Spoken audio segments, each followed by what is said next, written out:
Stay tuned, you're watching CTV News, made for students, by students. Coming up on CTV News, the CSU men's basketball team played the first round of the Mountain West Conference Tournament. We'll have your update and the breaking news of a CSU cheerleader who was injured at the game. Plus, we take a look around New Belgium Brewery and also visit a memorial to those lost in the tsunami in Japan. CTV News starts right now. Produced for students, by students. For Channel 11, this is CTV News. Hey guys, thanks for joining us on this Thursday evening. I'm Hannah Tran. And I'm Katie Spencer.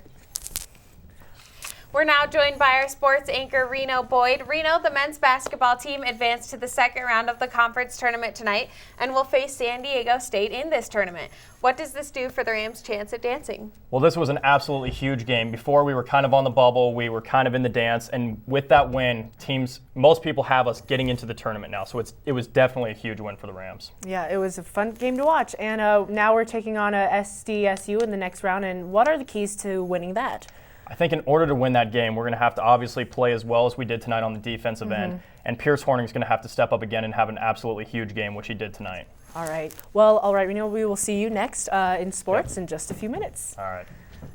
And staying in Las Vegas, a CSU cheerleader was rushed to the hospital prior to the men's basketball game after she was injured during the pregame show. According to reports, she was able to move her limbs and was asking for score updates in the hospital. Stay tuned to the networks of CTV for more updates. The Oval at CSU has been brought up in the new talks for the football stadium. CSU Athletic Director Jack Graham said the football stadium should be located within 400 to 500 yards of the Oval, to include what he called the most iconic feature of the university in game day tradition. This has been the first talk of where the athletic director would like to see the proposed 45,000-seat stadium. Graham also said the stadium has the potential to create a $1 to $1.5 million per game economic impact for the city of Fort Collins by attracting more people to campus. And on March 11, 2011, an earthquake off the coast of Japan caused a tsunami and a nuclear meltdown. Last night, CSU's Japan Club held a memorial to remind students of the tragedy. The worst earthquakes ever in Japanese history. And this is a look, once again, at Kamaishi City in Iwate Prefecture. And it looks like a tsunami has been engulfing the port. Almost a year later, the devastation is still being felt. On Wednesday night, the Japan Club held a memorial for the Japanese tsunami that devastated the country and killed over 15,000 people. So we want to remind people that Japan is still feeling the effects of what's happening, and they can still use support, whether it's monetarily or even just in your thoughts. The Japan Club donated almost $10,000 last year, and in the process, made connections with students from Japan. Japan Club members have become friends with many Japanese students who studied at CSU, one of which was actually in the affected area. The treasurer of the Japan Club, Neve Gately, said she cared so much because of personal connections. I lived in Sendai for a month while I was in high school, and that was one of the cities that was hit the hardest. It was really hard to hear about a lot of people that I knew that died in the tragedy. The city was pretty much completely destroyed, so when I go back, it'll be unrecognizable.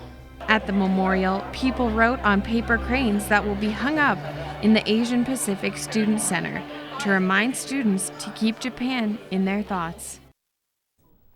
They raised over $200 last night that will be donated to an orphanage in the Fukushima Prefecture. All right, well, we'll be joined by Michael, who has your 7-day forecast. Plus, we're going to talk CSU basketball with Reno Boyd, and Melanie Rose returns with celebrity gossip. Stay with us. Welcome to my block party. Glad you can make it. The only triple doubles you get come with fries. Last time you blocked someone, you were online. I can do this all day. Your moves are just gay. Using gay to mean dumb or stupid, not cool. Not cool. Not in my house, not anywhere. It's not creative, it's offensive to gay people. And you're better than that.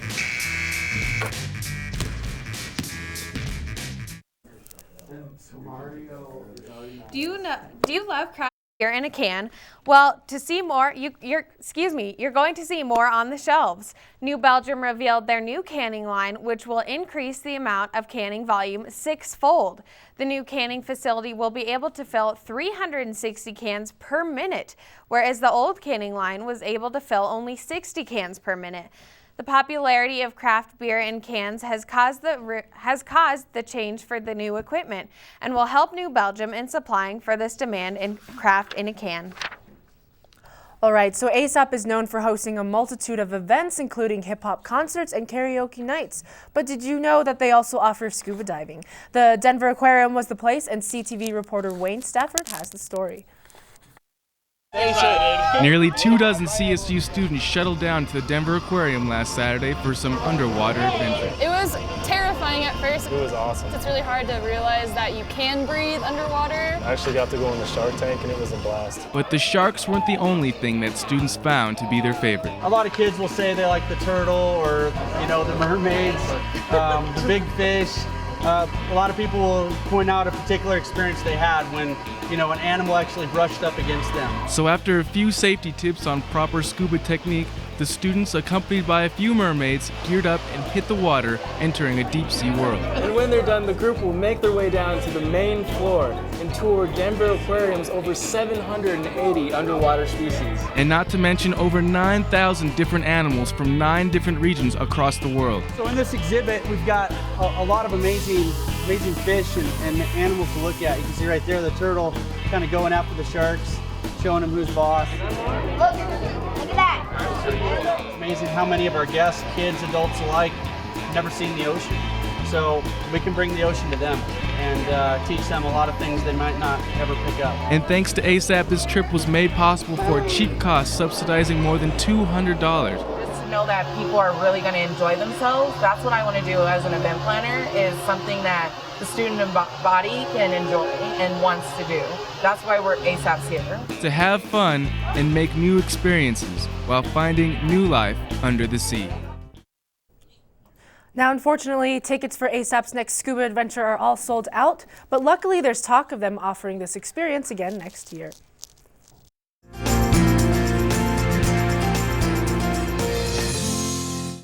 Hey guys!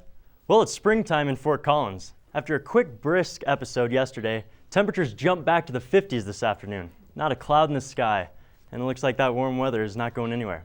Let's take a look at your spring break. Tonight's going to stay clear and drop down to 25 degrees. Friday's going to be sunny with a high of 61. The same can be said for Saturday, but it's going to be windy. Sunday's going to hop up to 66 with a low of 34.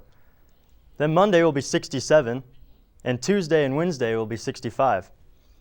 But for all you travelers out there, I have some popular destination temperatures as well. South Beach, Florida is going to be at a high of in the 70s. South Padre Island, Texas will be in the low 70s, and they're going to have thunderstorms at the beginning of the week. Lake Havasu in Vegas will be in the 80s, and Jamaica and Cancun will also be in the 80s. Whatever you do for spring break, be safe, but have a great time. Temperatures are looking warm whether you're here or in Mexico. Well, stay with us after this short break.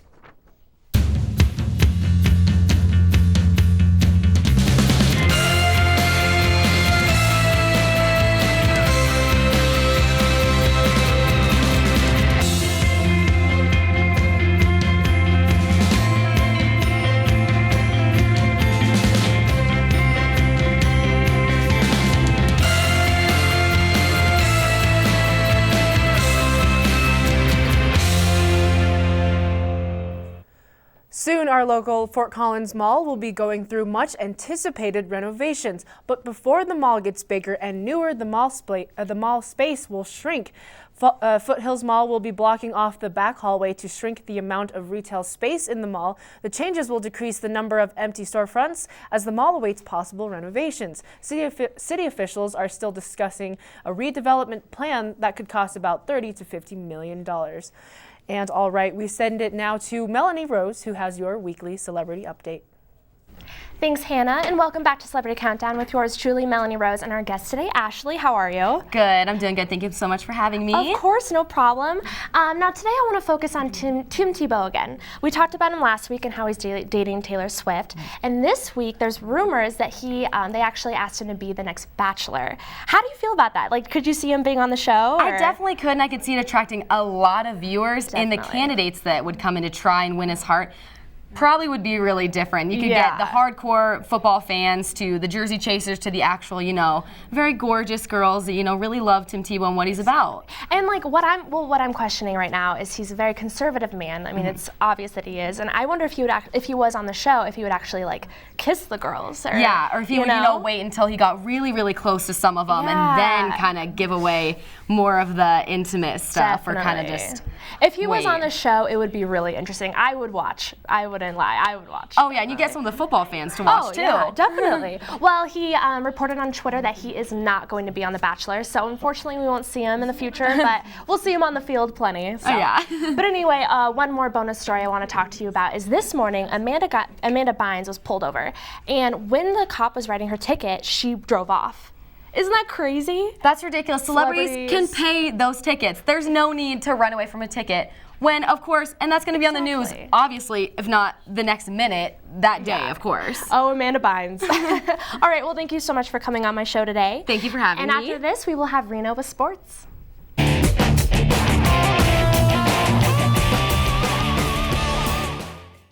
Hey guys, I'm Reno Boyd, this is Ryan Green, and the Rams had an absolutely huge game today that had to do with their conference, with the conference tournament and moving into the NCAA tournament. They knocked off TCU. Ryan, the Rams played great in this one. Yeah, they really did. They came out on fire, and then they just kept that pace going. Ike Meyer scored the first 8 points, and we really didn't let up after that. No, and when you look at the stats of this game, the Rams, they got off to a hot start, and they kept it going. Exactly. You shoot 59% field goal percentage in the first half, and then they end the game with 52 field goal percent shooting. And so when you play like that and you shoot like that, you're definitely going to have a chance to win. And Pierce Hornick, you see there, easily probably the player of the game. He had 16 points. 14 rebounds. It seemed like whenever he was under the hoop, he was going to get the ball no matter who was shooting or who was defending him. Yeah, he was absolutely unbelievable in this game. And the one thing I think that stands out the most is TCU going into this game, they were leading the league in three-point field goal percentage. They shot 2 of 20 from the field, 10%. Exactly, and it's a saying in basketball from elementary school to the pros, you live and die by the three. Yeah. And so when you're going to shoot 2 of 23, I believe, from the three-point range, it's not good. But even with a little more threes, if they made it, I don't think they could have stopped CSU. CSU was just absolutely on fire. They played their best game. In the game, they had to play their best. Which is something we didn't see in the past, and they definitely stepped up. Exactly. That's why I think this is different from last year and the years before. They're playing their best in the games that they have to win. So I think this is why this year is different. Yeah, well, when you look at that updated tournament bracket, you see now we're playing San Diego State, and Boise State almost knocked them off. San Diego State went down and hit a miraculous three-pointer at the end of the game to win it. And this is a team that CSU traditionally matches up pretty well against. Yeah, exactly. We beat them during the regular season, and now we're on a neutral site. And I think CSU, especially riding this momentum train, I think they'll have a great shot at beating San Diego State. And not to mention, San Diego State almost getting beat by Boise. That can't be good for their confidence. So I think CSU might scare San Diego State a little bit, and we could easily compete for this game. Well, a lot of analysts have us in the tournament right now. Yeah. If we win that San Diego State game, I would think we have to be a lock. And I'll tell you what, there was some Ram fever up here. Everybody feels like we're going dancing. Our floor director, he's ready to dance. All of us are ready to dance. Here he is. He's going to dance it up. Ryan Hillman. What do you say we go dancing? Send it back to you guys on the desk. Okay, well, unfortunately, that is all the time we have for you guys tonight. To get news tips sent straight to your cell phone, you can follow at CTV11 on Twitter, or you can visit us at CTV11.com. Have a great night. Students are responsible for all CTV content, therefore they bear responsibility for the decisions they make. CTV is not an official program of Colorado State University, but is produced by an independent, nonprofit corporation using the name CTV pursuant to a license granted by CSU.